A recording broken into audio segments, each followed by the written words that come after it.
नमस्कार, किराड़ू क्लासेज के YouTube channel पे आप सभी का स्वागत है। मैं विष्णु कुमार आप सभी का स्वागत करता हूं। आज हम बात करेंगे रेमल को लेकर अलर्ट जारी किया है। अब साइक्लोन रेमल क्या है, इसके बारे में आज के सेशन के अंदर हम जानकारी प्राप्त करने जा रहे हैं। अब ये साइक्लोन रेमल है, ये चर्चा के अंदर क्यों आता है, इसके बारे में जानकारी प्राप्त करें। चर्चा के अंदर क्यों आता है, भारतीय मौसम विज्ञान विभाग IMD बंगाली खाड़ी चेतावनी दी गई है। पश्चिमी बंगाल, उत्तरी उड़ीसा, मिजोरम, त्रिपुरा, दक्षिण मणिपुर के अंदर चक्रवात आएगा। अब यह नाम दिया गया है ओमान नामकरण की प्रणाली के अनुसार। जो कोई भी चक्रवात आता है उस चक्रवात को ओमान नामकरण प्रणाली के अनुसार नाम दिया जाता है। अब आज शाम यानी रविवार शाम तक चक्रवाती तूफान आने वाला है। अब ये चक्रवाती तूफान कहां पर आएगा, बांग्लादेश और उससे सटे पश्चिमी बंगाल के तट तक पहुंचेगा। जो ये चक्रवात आएगा, रेमल आएगा, ये बांग्लादेश और उससे सटे जो पश्चिम बंगाल तट है वहां पर पहुंचेगा। बंगाली खाड़ी से आने वाला प्री मानसून चक्रवात है। जो बंगाली खाड़ी है, बंगाली खाड़ी से आने वाला प्री मानसून चक्रवात है। अब नेक्स्ट बात करें अपन इसके बारे में। ये जो चक्रवात है ये ग्रीक भाषा का शब्द है, यानी ग्रीक शब्द है। ग्रीक शब्द साइक्लोस से बना है, जिसका अर्थ होता है सांप की कुंडली। जो ग्रीक शब्द है साइक्लोस, इसका अर्थ होता है सांप की कुंडली, इससे बना है।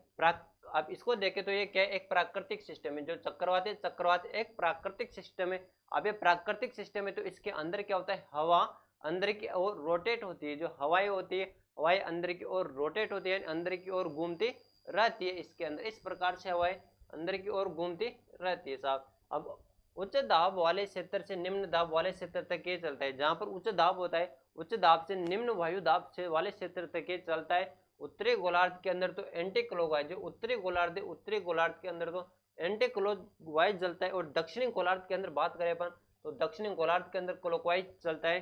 अब ये कब चलता है, ऊर्जा समुद्र से वायुमंडल तक चलता है। कब, जो ऊर्जा समुद्र है, ऊर्जा समुद्र से वायुमंडल तक चलता है। और प्रति वर्ष 60 से 70 चक्रवात प्रणालियां होती है। अब नेक्स्ट बात करें अपन कि विषुवतीय क्षेत्र 5 डिग्री अक्षांश उत्तरी और 5 डिग्री दक्षिण अक्षांश।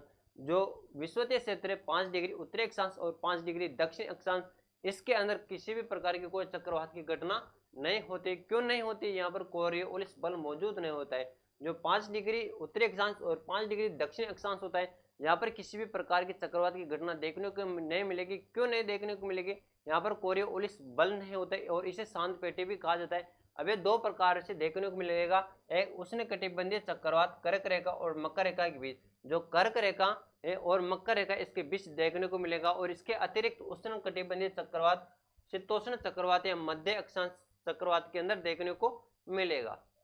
अब बात करें अपन उष्ण कटिबंधीय चक्रवात के बारे में। जो उष्ण कटिबंधीय चक्रवात है ये क्या है, एक विशाल इंजन है। क्या है, एक विशाल इंजन है। अब विशाल इंजन को चलाने के लिए किसकी आवश्यकता पड़ लेती है, विशाल इंजन को चलाने के लिए गर्म और नम हवा ईंधन है। जो गर्म हवा होती है और नम हवा होती है यह ईंधन का कार्य करती है और ये किसको चलाती है, एक विशाल इंजन को चलाती है। इसका निर्माण की परिस्थिति होती है व्यापक समुद्री सतह होती है, तापमान 27 डिग्री से अधिक हो। यह वहां पर चलता है जहां पर तापमान 27 डिग्री से अधिक होता है। अब इसके निर्माण की बात करें, उष्ण कटिबंधीय क्षेत्र सौर ऊर्जा सबसे अधिक हो, जहां पर सूर्य की ऊर्जा सबसे अधिक होती है वहां पर ये चलता है साहब। अब नेक्स्ट बात करें अपन कोरियोलिस बल के बारे में। जो कोरियोलिस बल ये किस प्रकार होता है, क्या कार्य करता है, पृथ्वी के घूमने के कारण लगने वाला एक बल है। जो पृथ्वी के घूमने के कारण एक लगने वाला बल है, कौन सा, कोरियोलिस बल है।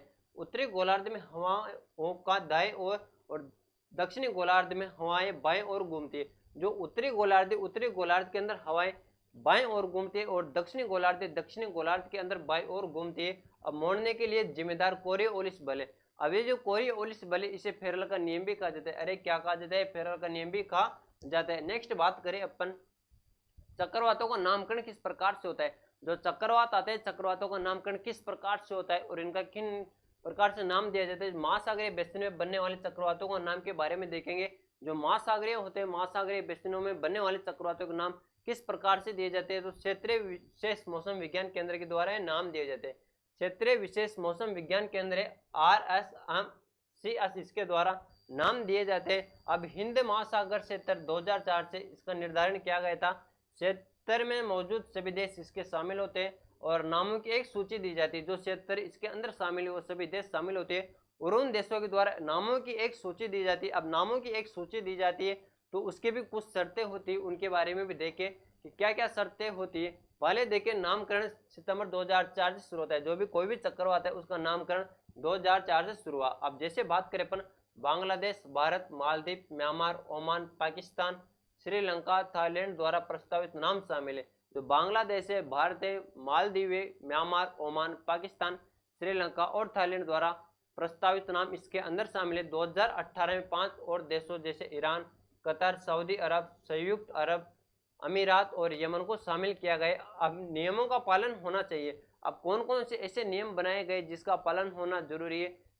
बिल्कुल, प्रस्तावित नाम, जैसे कोई भी नाम दे दिया, अब वो प्रस्तावित नाम दिया गया, उसके अंदर एक शर्त है, राजनीति और राजनीतिक हस्तियों के नाम पर नहीं होना चाहिए। यदि कोई चक्रवात आ रहा है तो उस चक्रवात का नाम दिया जाए, यानी कोई नाम प्रस्तावित कर दिया तो उस प्रस्तावित नाम का राजनीतिक और राजनीतिक हस्तियों के नाम पर नहीं होना चाहिए। धार्मिक विश्वासों के नाम पर नहीं होना चाहिए। ऐसा कोई नाम नहीं दिया जाए जिससे किसी धर्म को ठेस पहुंचे। संस्कृति के नाम पर नहीं होना चाहिए, यानी कोई भी संस्कृति, उस संस्कृति के नाम पर उस चक्रवात का नाम नहीं होना चाहिए। लिंग से तटस्थ होना चाहिए। जो लिंग से तटस्थ होना चाहिए ये ध्यान रखना चाहिए। समूह की भावना को कोई ठेस न पहुंचे। जो कोई समूह है, यदि किसी समूह को की भावना को ठेस न पहुंचे ऐसा नाम दिया जाने। बहुत कठोर और क्रूर स्वभाव का नहीं हो। यदि कोई नाम दिया जा रहा है तो वो नाम दिया जा रहा है तो वो कोई कठोर ना हो और क्रूर स्वभाव का नहीं होना चाहिए। छोटा होना चाहिए, नाम हो छोटा हो और उच्चारण करने में आसानी होनी चाहिए। यदि किसी चक्रवात को कोई नाम दिया जा रहा है तो वह छोटा होना चाहिए और उसका उच्चारण करने के अंदर आसानी होनी चाहिए। किसी भी सदस्य के लिए अपमानजनक न हो। यदि कोई नाम दिया जा रहा है चक्रवात को तो किसी सदस्य के लिए वो अपमानजनक न हो। आप किसी का अपमान करने के तात्पर्य से ऐसा नाम नहीं दे सकते। अधिकतम लंबाई 8 अक्षरों की होनी चाहिए। जो चक्रवात होते हैं, चक्रवातों की अक्षरों की लंबाई 8 होनी चाहिए। यह आपको ध्यान रखना है। बिल्कुल सभी का यहाँ तक के लिए बहुत बहुत धन्यवाद। Thank you, all the best. जय हिंद, जय भारत। मिलते फिर एक न्यूज के साथ।